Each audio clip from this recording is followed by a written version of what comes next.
Welcome to my channel all of you. Here I come with my new video. और मैं आपके लिए आज एडवांस मैथ्स से एक एक्सरसाइज लेकर आया हूँ। हम लोगों ने पहले डिस्कस प्रीवियस वीडियो में ये किया था कि रिलेशन किसे कहते हैं और टाइप्स ऑफ रिलेशन किसे कहते हैं, क्या क्या टाइप्स ऑफ रिलेशन होता है, ये सारा हम लोगों ने डिस्कस किया था। आज उसी के ऊपर बेस्ड मैं एक एक्सरसाइज आपके लिए लाया हूँ। ये आपके स्क्रीन के ऊपर है। ये एक्सरसाइज अगर आप पूरा कंप्लीट कर ले तो जिसमें ओवरऑल अगर आप देखें तो 13 क्वेश्चंस है। अगर आप ये 13 क्वेश्चंस को सॉल्व कर लेते हो तो होपफुली आपका एक बेसिक कॉन्सेप्ट पूरा बन जाएगा रिलेशन में और टाइप्स ऑफ रिलेशन में। ठीक है, अब यहाँ से हम लोग कौन कौन सा क्वेश्चन करेंगे वो डिस्कस कर लेते हैं। क्वेश्चन नंबर 1 का मैं आपको पार्ट ए और सब पार्ट सी करके दिखाऊंगा। आफ्टर दैट क्वेश्चन नंबर 2 करूँगा। ठीक है, ये दो क्वेश्चन अगर आप अच्छे से समझ गए तो आप क्वेश्चन नंबर 3, 4, 5 इवन 6 भी अपने आप से कर पाओगे। ओके, खुद से आप कर लोगे। एंड देन उसके बाद मैं क्वेश्चन नंबर 7 यहाँ से बनाऊँगा। And then after that question number 8 और बहुत important question number 9। Question number 8, question number 9 ये बना लूँगा। बाकी रेस्ट ऑफ द सम्स आप लोगों को खुद से करना है और अगर उसमें कोई इशू हो तो फिर मुझसे पूछना है। Okay, so let's start from question number 1। ये रहा आपके स्क्रीन में क्वेश्चन नंबर 1 फ्रॉम रिलेशन। तो क्वेश्चन नंबर 1 में क्वेश्चन क्या था? क्वेश्चन ये था कि हम लोगों को यहाँ पर एक एग्जांपल देना है रिलेशन आर का, so that R is reflexive but neither symmetric not transitive. एक ऐसा एग्जांपल देना है, एक ऐसा रिलेशन बनाना है कि वो रिफ्लेक्सिव होगा लेकिन वो सिमेट्रिक नहीं होगा और वो ट्रांजिटिव भी नहीं होना चाहिए। फर्स्ट। सेकेंड वन क्या हम लोगों को करना है? पार्ट सी में क्या था कि एक ऐसा एग्जांपल हम लोगों को लेना है, एक ऐसा रिलेशन बनाना है जो ट्रांजिटिव हो लेकिन वो रिफ्लेक्सिव ना ही सिमेट्रिक, ये दोनों नहीं होना चाहिए। ठीक है, तो पहले मैं आप लोगों को एक रिव्यू दे दूं कि रिफ्लेक्सिव रिलेशन, सिमेट्रिक रिलेशन और ट्रांजिटिव रिलेशन क्या होता है। ठीक है, ये हम लोगों ने पहले भी डिस्कस किया है लेकिन एक ब्रीफ आइडिया मैं फिर से चाहूँगा आप लोगों को दे दूँ। रिफ्लेक्सिव रिलेशन किसे कहते हैं? मान लो मैंने एक सेट ए लिया और उसमें कोई भी एक एलिमेंट ले लिया small A belongs to capital A. Okay, relation में हमेशा ऑर्डर पेयर होता है। If A comma A belongs to R तो वैसा रिलेशन को हम लोग रिफ्लेक्सिव रिलेशन कहते हैं। In short, if every element relates to itself on a set A तो फिर वैसा रिलेशन को हम लोग रिफ्लेक्सिव रिलेशन कहते हैं। नाउ सिमेट्रिक रिलेशन किसे कहते हैं? मैंने कोई भी दो एलिमेंट ले लिया सेट ए में, if A comma B belongs to R और बी कॉमा ए भी अगर बिलोंग्स टू आर होगा तो वैसा रिलेशन को हम लोग सिमेट्रिक रिलेशन कहते हैं। नाउ ट्रांजिटिव रिलेशन किसे कहते हैं? If A comma B belongs to R और बी कॉमा सी दोनों आपने ले लिया कि ये दोनों बिलोंग कर रहे हैं आर में, और उसमें अगर ये थर्ड वन ए कॉमा सी भी अगर आर में बिलोंग करेगा, कोई भी तीन एलिमेंट अगर हम लोग ले लें ए बी सी ए से, तो वैसा रिलेशन को हम लोग ट्रांजिटिव रिलेशन कहते हैं। ठीक है, नाउ अब जो क्वेश्चन था सबसे पहला जो था कि हम लोगों को एक ऐसा रिलेशन बनाना है जो रिफ्लेक्सिव हो लेकिन ट्रांजिटिव और सिमेट्रिक ना हो। मैंने क्या किया, एक सेट ले लिया ए और इसका तीन एलिमेंट ले लिया खुद से ए बी 1 2 3। उसके बाद मैंने देखो ये तीन एलिमेंट 1 2 3 लेकर के किस तरह से एक रिलेशन बनाया। रिलेशन का मतलब क्या होता है? What do you mean by relation on a set A? Relation on a set A means any subset of A cross A cross ए का कोई भी सबसेट को हम लोग क्या कहेंगे? रिलेशन ऑन अ सेट ए कहेंगे। ठीक है, आप अगर सही से देखोगे तो ये ए क्रॉस ए का सबसेट है। ठीक है, रिलेशन हमेशा एक कंडीशन को फॉलो करके बनता है। ये सारा चीज़ मैंने आपको प्रीवियस वीडियो में सिखाया था। नाउ अब आप चीज़ देखो, ये रिफ्लेक्सिव है। क्यों रिफ्लेक्सिव है? क्योंकि 1,1, 2,2 एंड 3,3 आर में बिलोंग कर रहा है। Every element relates itself. अब आप एक क्वेश्चन करोगे, सर ये 1,2, 2,3 ये तो एक दूसरे को, मतलब ये तो अलग अलग हो गया, अपने आप को तो ये रिलेट नहीं कर रहा है। तो इसका आंसर ये है कि रिफ्लेक्सिव रिलेशन में contain some other order pairs, इसके पास अदर ऑर्डर पेयर्स भी रह सकता है। ठीक है, नाउ एक रिलेशन था जिसे कहते थे आइडेंटिटी रिलेशन। अगर आप सिर्फ ये पार्ट देखो, 1,1, 2,2, 3,3 ये पार्ट, इसे कहते हैं आइडेंटिटी रिलेशन अगर सेट ए 1 2 3 है तो। अगर 1 2 3 4 होता तो 1,1, 2,2, 3,3, 4,4 वो कहलाता आइडेंटिटी रिलेशन। ठीक है। नाउ तो रिफ्लेक्सिव रिलेशन और आइडेंटिटी रिलेशन में डिफरेंस क्या हुआ? डिफरेंस ये हुआ कि रिफ्लेक्सिव रिलेशन का एक सबसेट होता है आइडेंटिटी रिलेशन। आप अगर इसे ही सही से देखो तो इसका ये अगर मैं एक टुकड़ा निकालूँ ये, तो ये तो इसका एक सबसेट हो जाएगा ना। तो identity relation is a subset of reflexive relation. ठीक है। इसीलिए एक बात कहा जाता है कि every identity relation is reflexive but every reflexive relation is not identity. इसे ही देख लो, क्या ये रिफ्लेक्सिव रिलेशन आइडेंटिटी है? बिल्कुल नहीं है, क्योंकि इस दो एलिमेंट, इस दो ऑर्डर पेयर की वजह से ये आइडेंटिटी नहीं है। तो ऐसा ही एक क्वेश्चन है क्वेश्चन नंबर 6 में, जिसमें आपको ये शो करके दिखाना है कि हर एक रिफ्लेक्सिव रिलेशन, हर एक आइडेंटिटी रिलेशन जो है वो रिफ्लेक्सिव होता है, लेकिन हर रिफ्लेक्सिव आइडेंटिटी नहीं होता है। ठीक है। ये क्वेश्चन नंबर 6 में है। वो आपको कॉन्सेप्ट मिल गया तो आप कर सकते हो ये वो क्वेश्चन नंबर 6। नाउ मैंने यहाँ पे रीज़न दिया कि ये तीनों ऑर्डर पेयर आर में बिलोंग कर रहा है, इसीलिए ये रिफ्लेक्सिव है। अच्छा, सिमेट्रिक नहीं होना चाहिए था, क्या ये सिमेट्रिक है? तो सिमेट्रिक का क्या कंडीशन था? मैंने 1,2 लिया, सो 1,2 बिलोंग्स टू आर, तो 2,1 भी होना चाहिए था। ए, बी हो वो इम्प्लाइज करेगा बी, ए भी होना चाहिए। तो 1,2 है लेकिन 2,1 है क्या? 2,1 यहाँ पे है क्या? नहीं है, इसीलिए ये सिमेट्रिक नहीं है। ओके। नाउ थर्ड वन, क्या ये ट्रांजिटिव है? तो ट्रांजिटिव के लिए क्या था? कोई भी दो ले लो आप। ठीक है ना। देखो 1 1 2 2 लेंगे वो तो हो ही जाएगा ट्रांजिटिव। ठीक है ना। हाँ, तो मैं इसलिए लास्ट का ले रहा हूँ, लास्ट का दो ऑर्डर पेयर ले रहा हूँ। क्या है? 1 2 एंड 2 3। सो 1 2 और 2 3 ये दोनों ही बिलोंग कर रहा है आर को। तो अकॉर्डिंग टू कंडीशन क्या होना चाहिए था? 1 और 3 बिलोंग करना चाहिए था आर को। तो क्या 1 और 3 यहाँ पे है? 1 और 3 आई थिंक यहाँ पे नहीं है, इसीलिए ये ट्रांजिटिव नहीं है। ओके। तो हम लोगों ने एक ऐसा रिलेशन बनाया जो सिमेट्रिक था, सॉरी जो रिफ्लेक्सिव था लेकिन सिमेट्रिक और ट्रांजिटिव नहीं था। नाउ नंबर सी, तो पार्ट सी में क्या कहा गया था कि आपको ट्रांजिटिव करना है लेकिन वो रिफ्लेक्सिव नहीं होना चाहिए और सिमेट्रिक नहीं होना चाहिए। ठीक है। तो मैंने सेट ए के ऊपर एक रिलेशन बनाया, देख लो आप।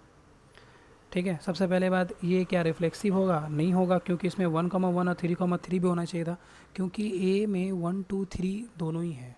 तो 2,2 तो यहाँ पे है ही, लेकिन 1,1 और 3,3 भी होना चाहिए था, वो यहाँ पे नहीं है, इसीलिए ये रिफ्लेक्सिव नहीं है। नाउ सेकेंड वन, क्या ये सिमेट्रिक है? देख लो आप, 1,2 बिलोंग्स कर रहा है तो 2,1 भी होना चाहिए था, लेकिन वो तो नहीं है यहाँ पे। 2,1 यहाँ पे है क्या? नहीं है, इसीलिए ये सिमेट्रिक नहीं होगा। अब क्या ये ट्रांजिटिव है? तो ट्रांजिटिव के लिए आप देख लो, 1,2 बिलोंग्स कर रहा है आर को और 2,2 भी बिलोंग्स कर रहा है आर को, तो क्या होना चाहिए था फिर? ए, सी, यानी कि 1,2 बिलोंग करना चाहिए था आर को। तो 1,2 तो यहाँ पे है ही, इसीलिए ये क्या है? ट्रांजिटिव है।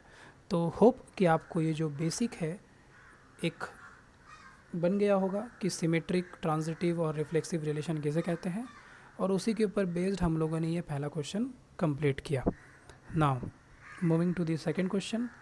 सेकंड क्वेश्चन क्या था? सेकंड क्वेश्चन ये है कि यहाँ पे आपको करेक्ट ऑप्शन को चूज़ करना है। क्वेश्चन क्या है कि जो यूनिवर्सल रिलेशन होता है कोई भी नॉन एम्प्टी सेट में, मान लो वो नॉन एम्प्टी सेट हम लोग ए पकड़ लेते हैं, ठीक है, तो क्या universal relation on a set A is, वो क्या रिफ्लेक्सिव होता है, सिमेट्रिक होता है या ट्रांजिटिव होता है, या ऑल ऑफ देम? अच्छा, ये ऑल ऑफ देम की जगह एक और ऑप्शन भी हो सकता था, इक्विवेलेंस रिलेशन, क्योंकि अगर कोई रिलेशन रिफ्लेक्सिव हो, सिमेट्रिक हो, ट्रांजिटिव हो, तीनों ही हो साइमल्टेनियसली, तो वो रिलेशन को हम लोग इक्विवेलेंस रिलेशन कहते हैं। पहला पार्ट तो ये था। दूसरा पार्ट ये है कि identity relation on a set है, नॉन एम्प्टी सेट को ये ले लेते हैं, identity relation on a set है वो रिफ्लेक्सिव, सिमेट्रिक, ट्रांजिटिव या ऑल ऑफ देम क्या होगा, ये आपको चूज़ करना है। ठीक है। आंसर मैं आप लोग को अभी बता देता हूँ, ये एक्चुअल में ऑल ऑफ देम दोनों ही होगा। यूनिवर्सल रिलेशन कोई भी सेट के ऊपर ट्रांजिटिव, सिमेट्रिक, रिफ्लेक्सिव होता है, और आइडेंटिटी रिलेशन इक्विवेलेंस रिलेशन ही होता है वो। ठीक है। कैसे? आ जाइए, मैंने एक सेट ए ले लिया जिसमें 3 एलिमेंट ले लिया ए बी सी, तो यूनिवर्सल रिलेशन क्या होगा, ए क्रॉस ए। ए क्रॉस ए का कोई भी सबसेट को रिलेशन कहेंगे ऑन अ सेट ए, लेकिन ए क्रॉस ए खुद तो ए क्रॉस ए का सबसेट है, उसे हम लोग यूनिवर्सल रिलेशन कहते हैं। ठीक है, ये मैंने प्रीवियस वीडियो में बताया था कि यूनिवर्सल रिलेशन का क्या कॉन्सेप्ट है। तो ए क्रॉस ए आप निकाल लो, ए क्रॉस ए आप देख लेना, वो यही होगा। ठीक है, ए क्रॉस से हम लोग कैसे करेंगे, 1 1 के साथ होगा, फिर 1 2 के साथ होगा, फिर 1 3 के साथ होगा, फिर 2 1 2 2 2 3, है ना, 3 1 3 2 3 3, इस तरह से। तो ये हम लोग का हो गया यहाँ पे यूनिवर्सल रिलेशन ऑन सेट ए। अब क्लियरली आप देख लो ये रिफ्लेक्सिव भी है, क्योंकि हर एक एलिमेंट यहाँ देख लो एक दूसरे को रिलेट कर रहा है, और it may contain some other order pairs, तो जो सम अदर ऑर्डर पेयर्स बना है वो 1 2 3 को ही लेके बना है, इसीलिए ये रिफ्लेक्सिव है। सिमेट्रिक तो ये है ही, 1 2 ले लो तो 2 1 भी है, 2 3 ले लो तो 3 2 भी है, 1 3 ले लो तो 3 1 भी है, इसीलिए ये सिमेट्रिक है। और आप चेक कर लो ये ट्रांजिटिव भी है। ठीक है, इसीलिए ये hence option 4 is correct. B क्या था, आइडेंटिटी रिलेशन के ऊपर था, वो क्या होता है, तो आइडेंटिटी रिलेशन ऑन ए उसको कैपिटल आई सफिक्स ए से डिनोट करते हैं, और आइडेंटिटी रिलेशन क्या होगा, 1 1 2 2 3 3, और क्लियरली ये रिफ्लेक्सिव सिमेट्रिक ट्रांजिटिव है ही, इसीलिए ऑप्शन 4 होगा। ठीक है, होप कि आपको ये सारा क्वेश्चन समझ आया होगा। नाउ टिल 6 तक आपका इजीली बन जाना चाहिए, सॉल्व हो जाना चाहिए वो सारा question. Now moving to question number 7, very important, बहुत ज़बरदस्त क्वेश्चन है, बहुत अच्छा क्वेश्चन है बेसिक के लिए। यहाँ पे क्या किया गया है, क्वेश्चन नंबर 7 में क्या बात बोला गया है, let R be a relation defined on the set of natural number N as, R एक रिलेशन है जो कौन सा सेट पे बना है, वो नेचुरल नंबर के सेट पे बना है। ठीक है, और क्योंकि मैंने कहा कि रिलेशन हमेशा एक कंडीशन को लेके बनता है, तो कंडीशन क्या है कि x, y belongs to r if x divides y, यही हो गया कंडीशन। पहला एलिमेंट जो है दूसरे एलिमेंट से डिवाइड होना चाहिए। ठीक है, ये हो गया, ये दिया है, तो आपको करना क्या है, अब शो करके दिखाना है कि r इक्विवेलेंस रिलेशन नहीं है। इक्विवेलेंस रिलेशन जो सिमेट्रिक, ट्रांजिटिव, रिफ्लेक्सिव तीनों हो, उसे इक्विवेलेंस रिलेशन कहते हैं। हम लोगों को ये शो करके दिखाना है कि ये तीनों नहीं है, ये इक्विवेलेंस रिलेशन नहीं है। आ जाइए गिवन, तो गिवन में इसे सेट बिल्डर फॉर्म कहते थे, है ना। तो गिवन क्या है कि R is a relation having order pair x, y such that x divides y for all x y belongs to set of natural number. अब चलो चेक करते हैं क्या ये रिफ्लेक्सिव है। तो मैंने क्या किया, कोई भी एक एलिमेंट ले लिया, क्योंकि वो सेट ऑफ नेचुरल नंबर है भाई, 1 2 3 4 5 6 बहुत सारा है। ठीक है ना, मैंने एक एलिमेंट उससे ले लिया ए, आर्बिट्री एलिमेंट ले लिया। ठीक है, ठीक है, तो हम लोग क्या जानते हैं, हम लोग जानते हैं कि हर एक एलिमेंट अपने आप को तो डिवाइड कर ही सकता है। Every number can be divided by itself. 1 अपने आप को 1 से डिवाइड कर ही सकता है, 2 अपने आप को 2 से डिवाइड कर ही सकता है। ठीक है, तो हम लोग क्या कहेंगे, therefore a, a belongs to r, hence r is a reflexive on n। तो r रिफ्लेक्सिव रिलेशन है। ठीक है, ये होगा ही। नाउ अब चेक करते हैं क्या ये सिमेट्रिक है। तो क्योंकि ये सेट ऑफ नेचुरल नंबर के ऊपर बना है, मैंने 2 एलिमेंट ले लिया 1 2, अरे ऑब्वियस सी बात है, ये तो सेट ऑफ नेचुरल नंबर को ही बिलोंग करेगा। 1 2 ले लिया, तुम लोग कुछ भी ले लो, 2 3 ले लो, जो मर्ज़ी। ठीक है, अब मैं यहाँ पे बोल रहा हूँ कि मान लेता हूँ कि 1 2 बिलोंग्स कर रहा है r को। ठीक है, तो r है क्या, इसका मतलब ये हो रहा है कि 1 डिवाइड्स 2, क्योंकि r तो वैसे ही रिलेशन है कि पहला एलिमेंट दूसरा एलिमेंट से डिवाइड होना चाहिए। सो 1 डिवाइड्स 2 हो गया, लेकिन क्या 2 1 को डिवाइड करेगा, बट 2 डज नॉट डिवाइड्स 1। 2 तो 1 को नहीं डिवाइड करेगा ना, 1/2 हो जाएगा, हाफ आएगा, रिमाइंडर आ जाएगा। तो इसका मतलब ये हुआ कि 1 2 1 does not belongs to r। So 1 2 अगर r को बिलोंग कर रहा है तो 2 1 भी होना चाहिए था सिमेट्रिक होने के लिए, इसीलिए सिमेट्रिक नहीं है। तो जब ये सिमेट्रिक ही नहीं हुआ, सिर्फ रिफ्लेक्सिव हुआ, तो हम ट्रांजिटिव में क्यों जाएंगे। चेक बोलना था इक्विवेलेंस नहीं होगा, तो यहीं पे बोल देंगे r is not symmetric, hence r is not an equivalence relation. Transitive हमको जाना ही नहीं है, यहीं ख़त्म हो गया बात। नाउ नेक्स्ट क्वेश्चन, ये क्वेश्चन नंबर 9 है। उससे पहले हम लोग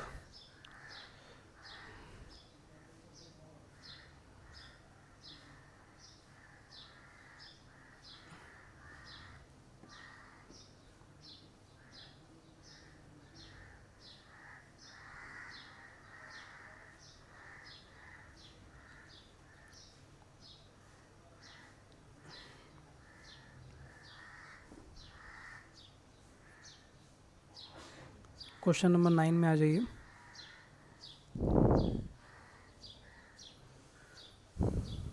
क्वेश्चन नंबर 9 में क्या कहा गया?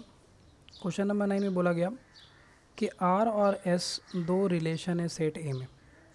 एग्जामिन करो कि ये फॉलोइंग स्टेटमेंट ट्रू है कि फॉल्स है। ये ट्रू फॉल्स नहीं दे करके आपको प्रूफ करने दे सकते एग्ज़ाम में, ठीक है।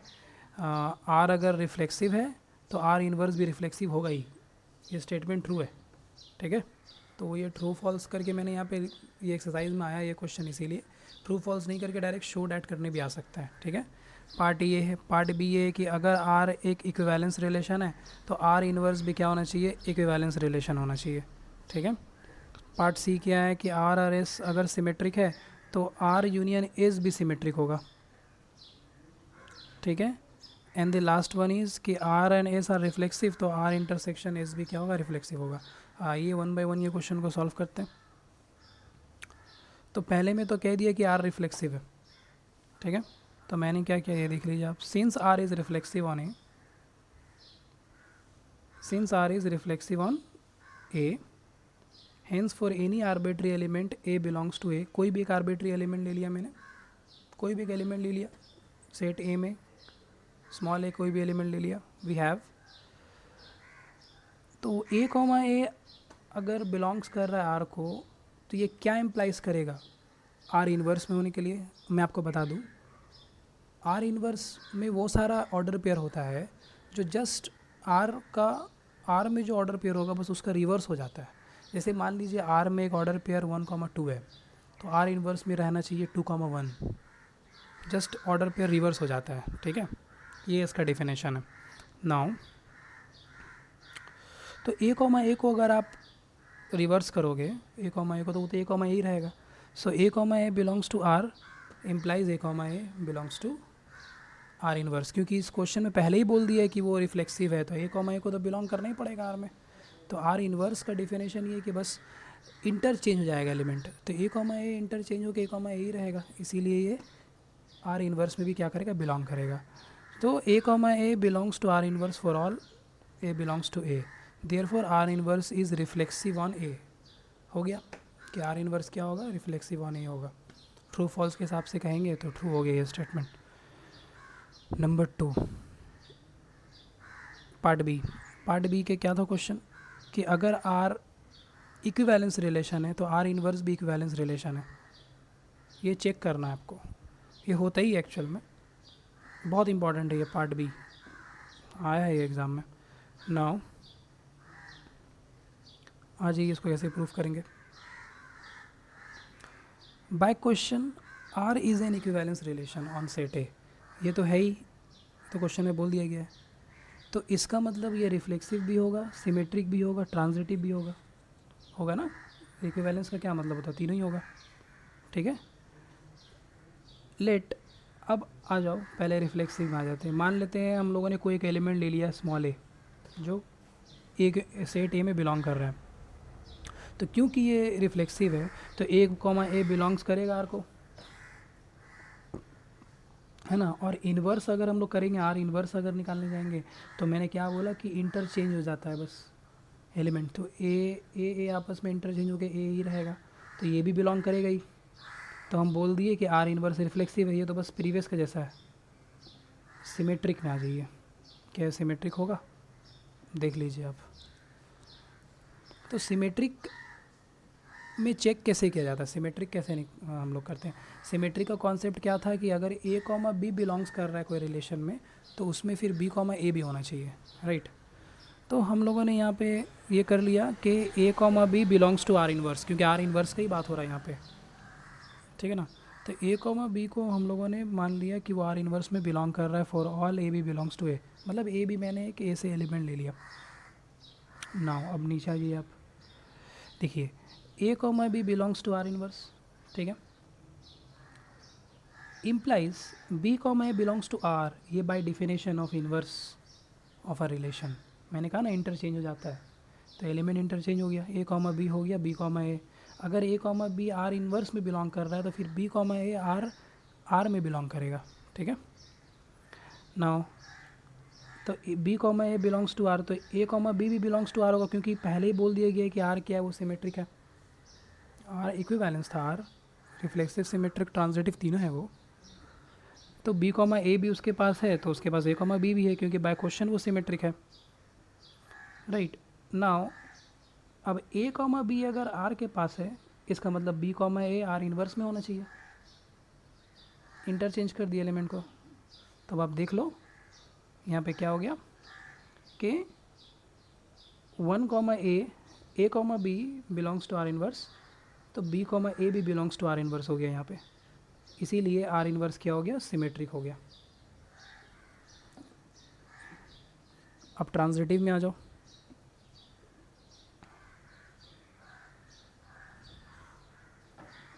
ट्रांजिटिव में हम लोग को क्या चेक करना होता है, ए बी ले लिए बी सी ले लिए, अब चेक करना है कि ए सी होगा कि नहीं आर इन्वर्स में, है ना।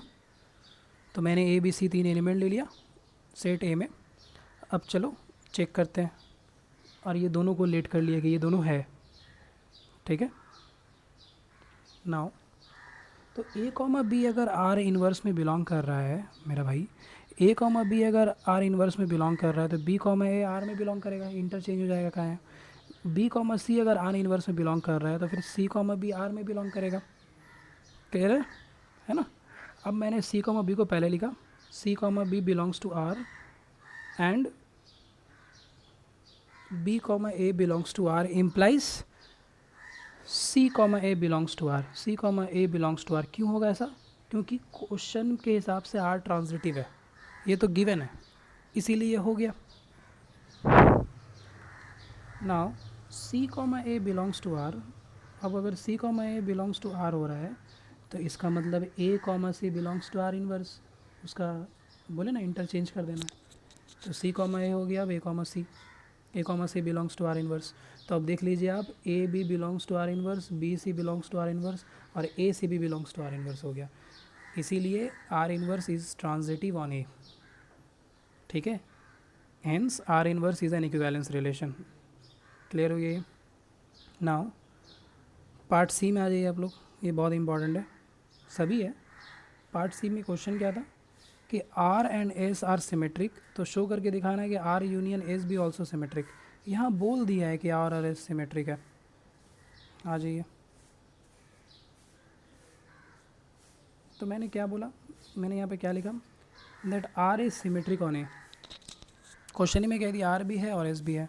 सो आर इज सिमेट्रिक ऑन ए, तो मान लो 2 एलिमेंट, ए भी मान लो ए में, ए और बी मैंने 2 एलिमेंट ले लिया ए में, ठीक है ना।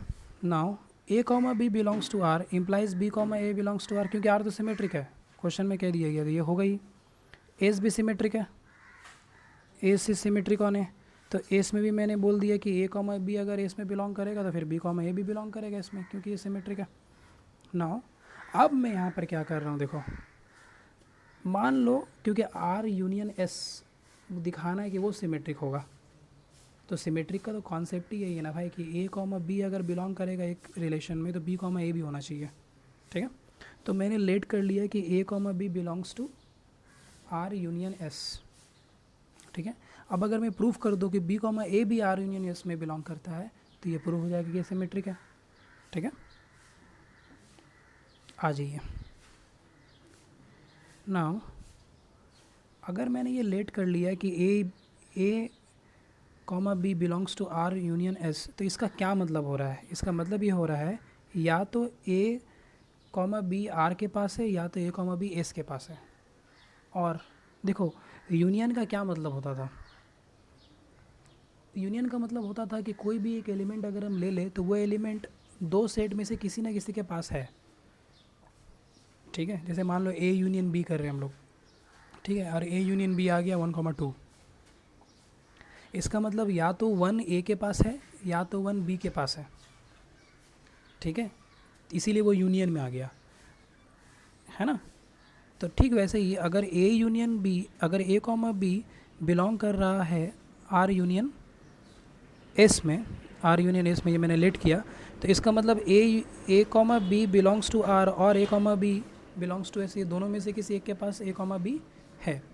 और ठीक है, इंटरसेक्शन होने से यहाँ पे और की जगह हम लोग लिखते हैं एंड, क्योंकि इंटरसेक्शन का मतलब होता है कि दोनों में कॉमन होना चाहिए, वो दोनों में होगा ही, तभी उसको इंटरसेक्शन में रखा गया है ना।